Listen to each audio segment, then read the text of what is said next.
मतचोरी पकडली म्हणून उमेदवार पळवापळवी सुरू, उद्धव ठाकरेंची टीका। ज्या ठिकाणी बिनविरोध निवडणूक तिथे पुन्हा निवडणूक प्रक्रिया व्हावी, ठाकरेंची मागणी। विधानसभेबाहेर कुणाचंही संरक्षण काढण्याचा अधिकार अध्यक्षांना नाही। विधानसभा अध्यक्ष राहुल नार्वेकरांना निलंबित करावं, त्यांच्यावर गुन्हा दाखल करावा, उद्धव ठाकरेंची मागणी।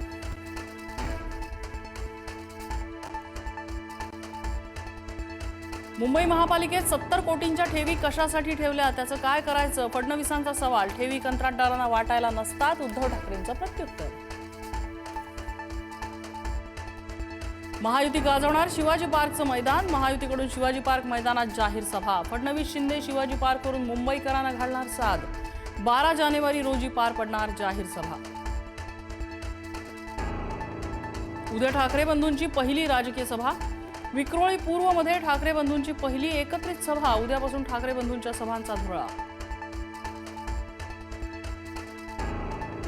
मनसे विद्यार्थी सेनेचे नेते बाळासाहेब सरवदे यांच्या कुटुंबाची अमित ठाकरेंनी घेतली भेट। सरवदे कुटुंबाची भेट घेताना अमित ठाकरेंना अश्रू अनावर।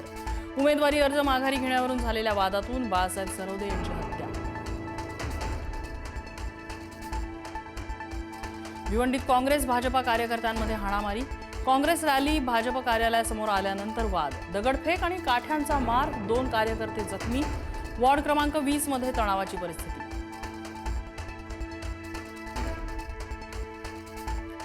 पुण्याच्या हडपसरमध्ये उमेदवाराच्या त्रासाला कंटाळून 56 वर्षीय व्यक्तीची आत्महत्या। अजित पवारांच्या राष्ट्रवादीच्या उमेदवारावर आरोप करत घेतला गळफास। नांदेडच्या नगीन घाट भागामध्ये किरकोळ वादातून गोळीबार, पार्किंगच्या कारणावरून स्थानिक रहिवासी आणि पर्यटकांमध्ये वाद, वादाचं रूपांतर हाणामारीत 2 जण जखमी। स्पोर्ट्स बाईकच्या व्यवहारातून 12वीच्या मुलाचं अपहरण, छत्रपती संभाजीनगरमधली घटना। पोलिसांनी सिनेस्टाईल पाठलाग करत 7 पैकी 3 आरोपींना पकडलं, मुलालाही सोडवलं। ठाण्यात बिबट्याचा वावर, वारली पाड्यात बिबट्यानं केली श्वानाची शिकार। घटनेमुळे परिसरातल्या नागरिकांमध्ये भीतीचं वातावरण। मनालीत वर्षाच्या सुरुवातीलाच बर्फाची चादर, नयनरम्य दृश्य पाहण्यासाठी देशभरातून हजारो पर्यटक मनालीत दाखल। अटल टनल मार्ग हाऊसफुल।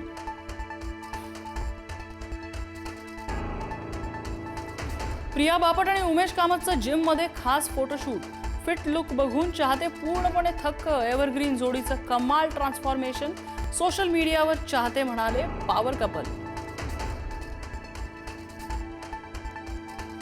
ठाकरे गटाच्या माजी महापौर शुभा राऊळ यांनी त्यांचा दिला राजीनामा, पक्षप्रमुख उद्धव ठाकरेंकडे राजीनामा सोपवला। राजीनाम्यानंतर शुभा राऊळ यांनी घेतली आशिष शेलारांची भेट।